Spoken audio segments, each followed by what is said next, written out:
mindset. Thank you, Erwin. Dear friends, in the first lecture you were introduced to the forester and the forest. And in this talk we are going to tell you how that forester can become the forest. That sounds a bit cryptic, but we mean that through a transformation of your character, you can activate your own inner wisdom. You will then see yourself as part of the greater whole and no longer as a separated being. From the title it seems like you can make this transformation in 7 steps. But let's clarify that immediately. In fact, it's about one mentality change. You have to develop a different mentality, a different mindset.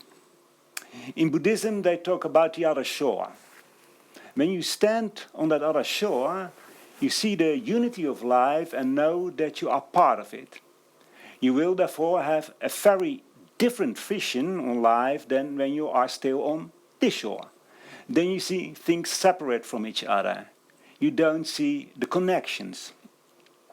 In this talk we are going to try to explain how you can get to that other shore, or how the forester becomes the forest. There are 7 tools or instruments which, if applied, help you change your mindset. You then see your life as though looking from the other shore. And those 7 tools are called the paramitas. Paramita is usually translated as virtue. However, this Sanskrit word means more. It has a profound meaning. Param means the other shore or perfect enlightenment. It stands in contrast to this shore, the shore of material, illusory existence. Ita means going or gone, so paramita means successfully going to or successfully attaining the other shore. And you see, paramita means more than just virtue. It's a vision. It's an ability that each one has, the ability to consider life from the spiritual side. If you consider life from the other shore, you will also act differently. As a matter of fact, all people, if they look deeply within, know how to think and what actions you should perform and what actions you should not perform. When you live the paramitas, you are assuming the 7 jewels of wisdom, perhaps without realizing it and without having learned all their far-reaching implications. The paramitas and the jewels are therefore in close relationship with each other. The jewels being the descriptions of the laws of the universe, and the paramitas being the mental attitudes that correspond to those jewels and through which you can also better understand and apply those jewels. In the previous talk, a picture of wisdom was painted. Each can form an ideal image of a world where wisdom rules, where people, each at their own level, apply wisdom in their daily lives. Everyone can do that. Everyone knows innately what is good. We have the knowledge to build a mental picture of an ideal world based on love and brotherhood, but we often, mistakenly, believe that such a world is a utopia. In other words, one often finds it's very difficult to put this inner wisdom into practice, or one believes that one is incapable of doing so. However, we believe that we can indeed build such an ideal future world, because everyone has all the abilities within them. So each one of us can contribute, and the paramitas can help. They are the tools with which we can support our impersonal ideal image and apply it in practice. We base these paramitas primarily on Helena Blavatsky's infallible booklet, The Voice of the Silence. In it we consider at length these 7 virtues that the student will need to practice on the path of spiritual growth. But before you begin this 7-fold path, writes Madame Blavatsky, you must be clear about why you want to walk this path. What is your motive? The Voice of the Silence makes no bones about this. To live, to benefit mankind is the first step. Then the paramitas follow. Consider that first step as the guide, the motive, the unifying element of the 7 paramitas, the lifeblood that flows through the flower of the paramitas. What are those paramitas?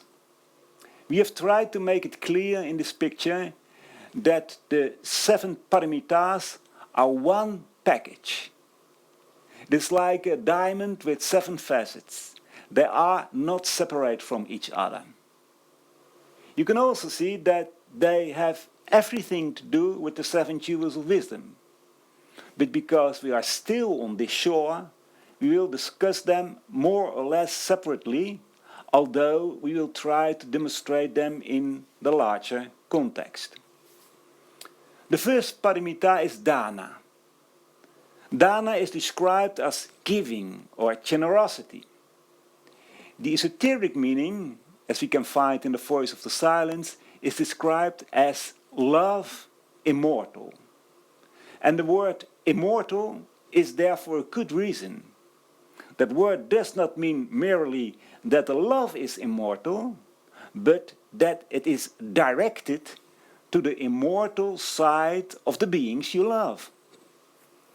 Do you see how beautifully Dāna corresponds to the first jewel of wisdom, which speaks of cyclicity, of reincarnation? You love that part of the other that transcends death. You love the spiritual, the above personal side, the true human being who comes to earth, life after life, to learn his lessons. It is the spiritual side of man that already lives in the awareness of connectedness, but cannot express itself through the thick veils that the personal man weaves around himself in his selfishness and ignorance. Dāna refers to loving humanity as a whole. It is independent of nationality, of friendship, or family ties. Giving means giving yourself for the spiritual development of the whole, inserting yourself into the totality to move the whole of humanity towards the other shore. Closely related to this is Śīla, harmony in word and action. This has everything to do with karma, the law of cause and effect. It is the universal pattern of habit based on the fact of nature that everything strives for a harmonious balance. Śīla is the key that counterbalances cause and effect and leaves no further room for karmic action.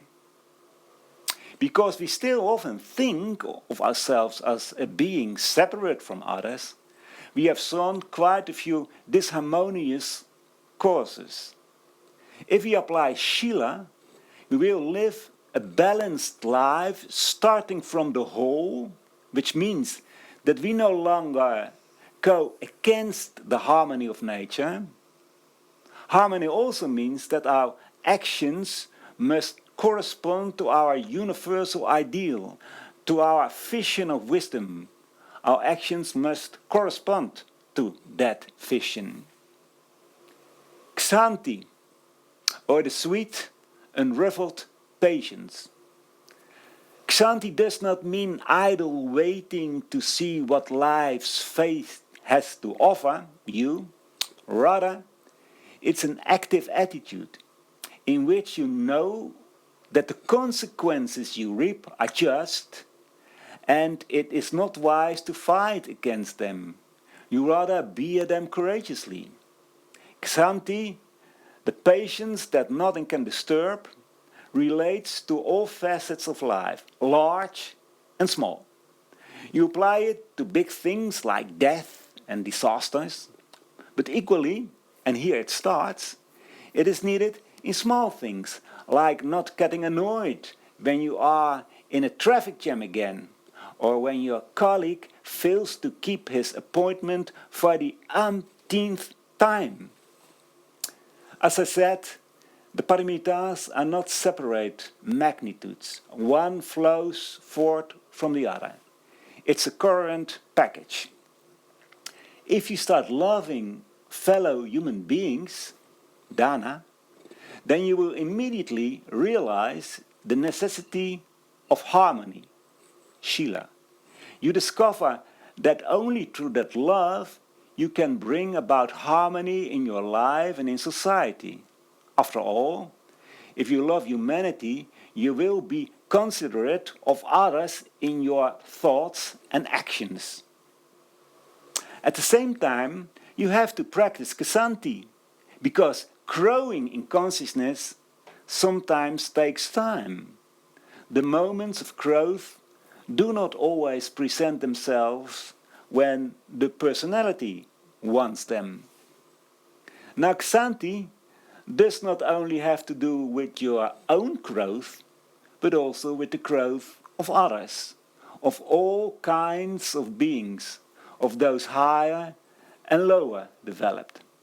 Kshānti is related to the hierarchical structure of the universe, the third of the 7 jewels of wisdom. A hierarchical structure implies that from a relative top, the most highly developed being within a given unit, emanate multitudes of other lesser developed beings. And those beings create a field for still lesser developed beings, and so on. All those beings work so closely together that there is a unity. All beings are thus mutually dependent on each other in their cyclic course, in which they need time to expand their consciousness. We humans, for example, need time to make inner steps independently. We can also not force others grow spiritually. To give an example, every good teacher knows that there are phases when a student or a class is ready for new lessons.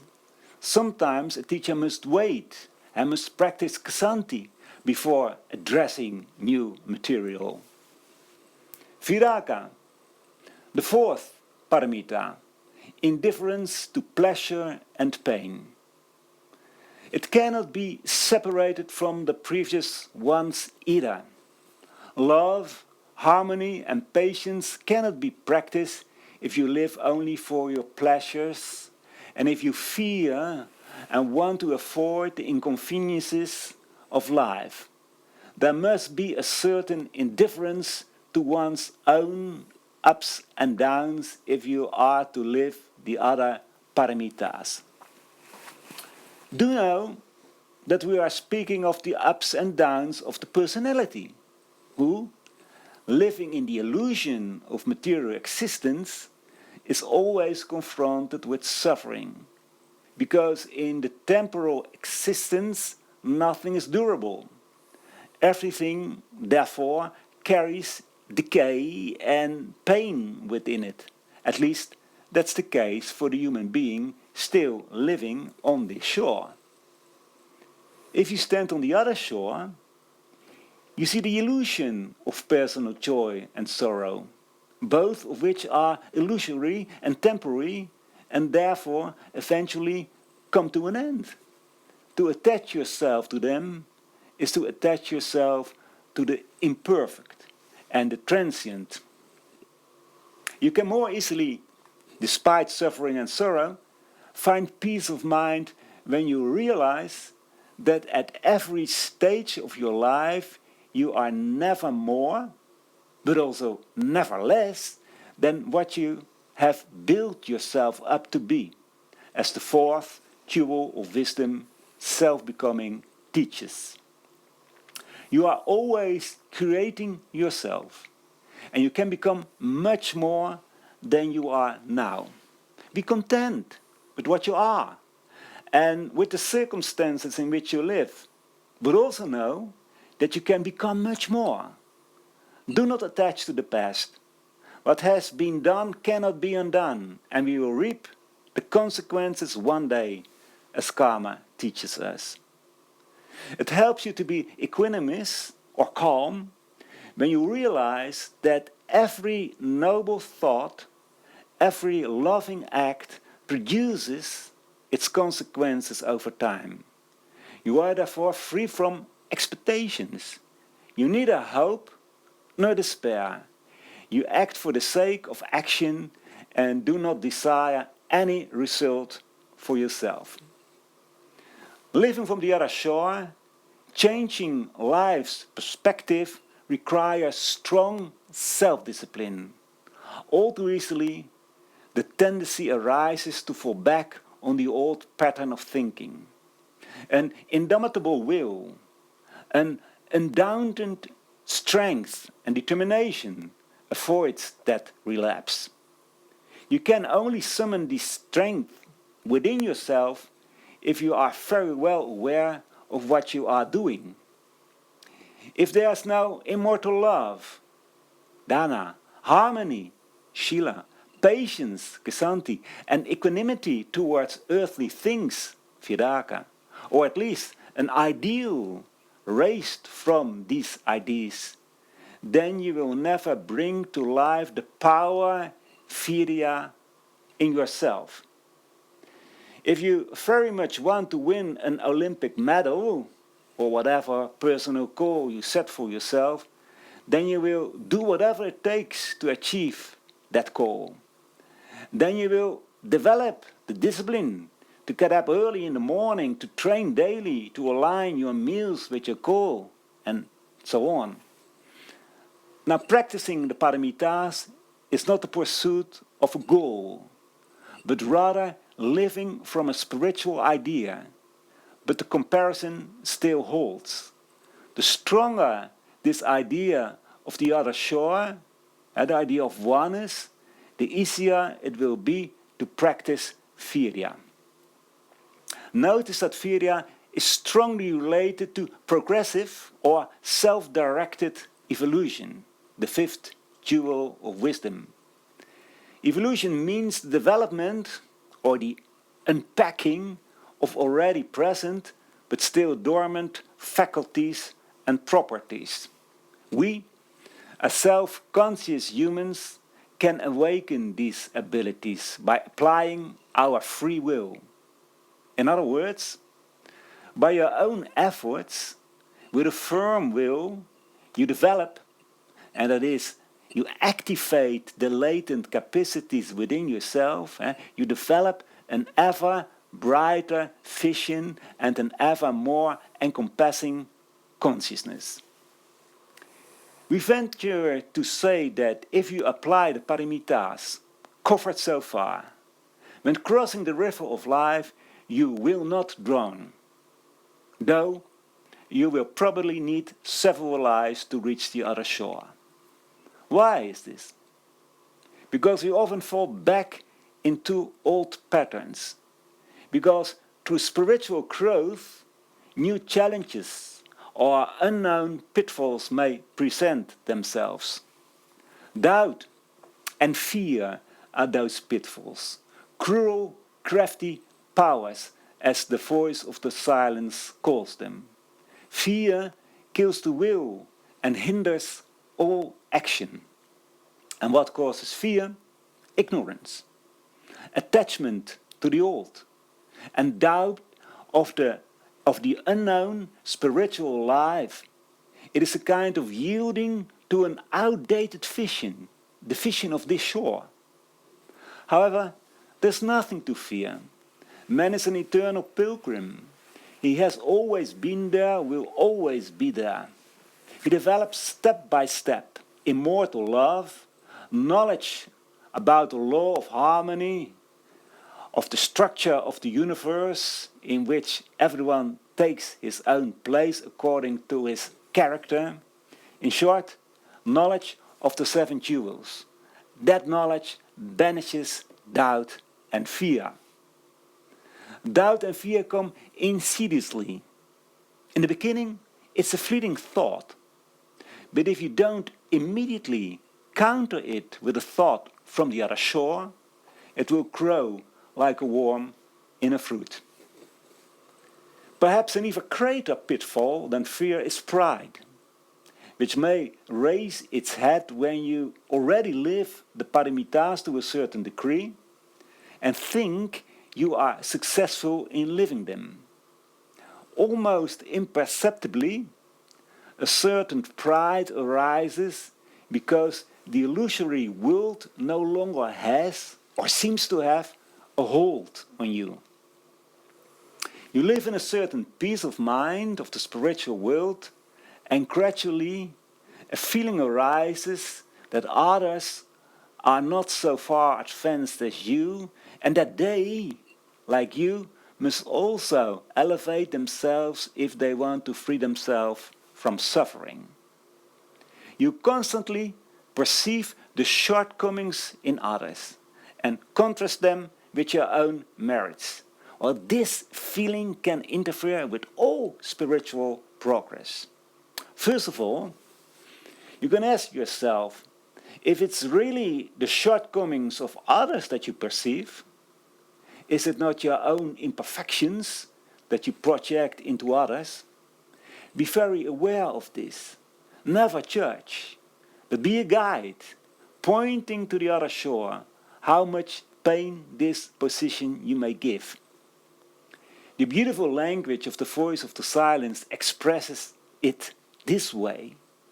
Thy soul has to become as the ripe mango fruit, as soft and sweet as its bright golden pulp for others' woes, as hard as that fruit's stone for thine own throes and sorrows.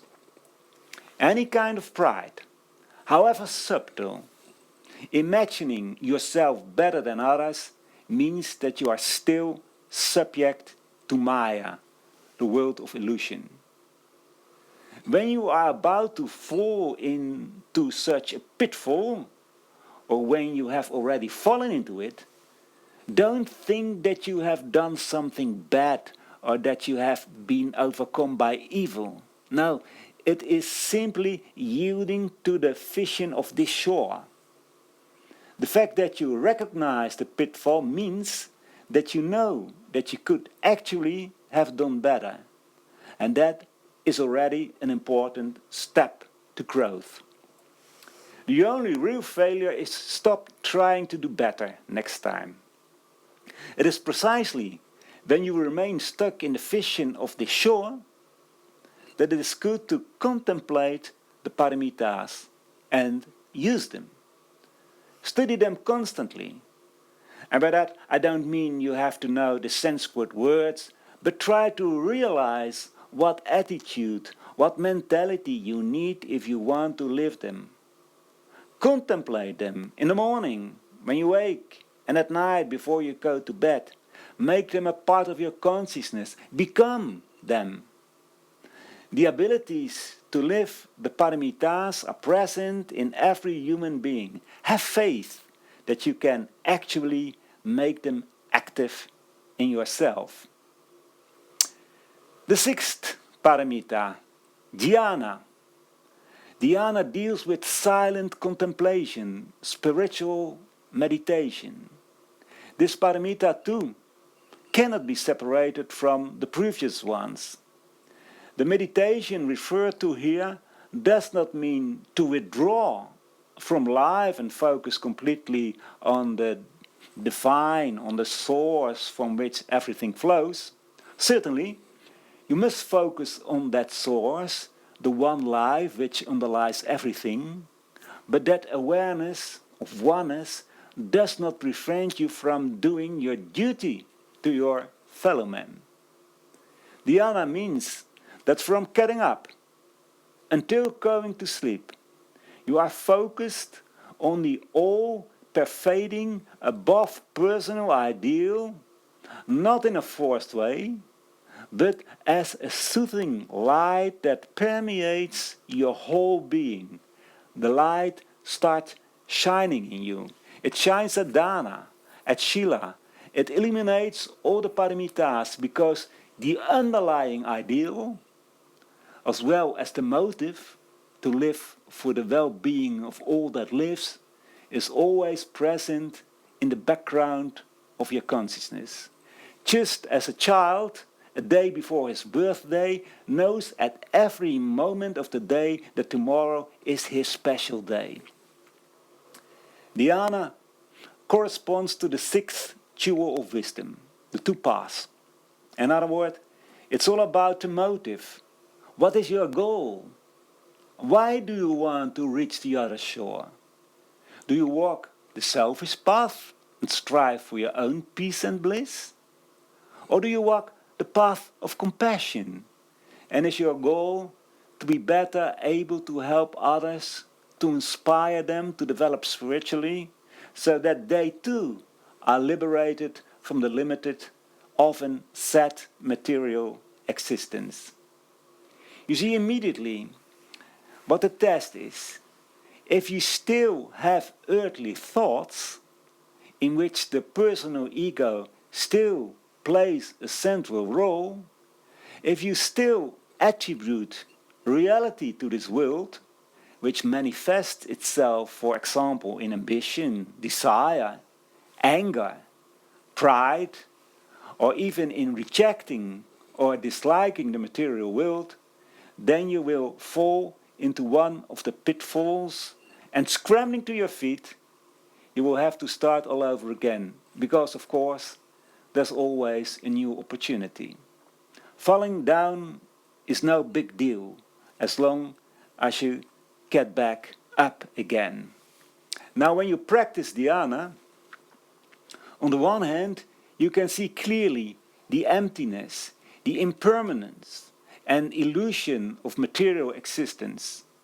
But on the other hand, you perceive that for many, many people that illusory world is an utter reality.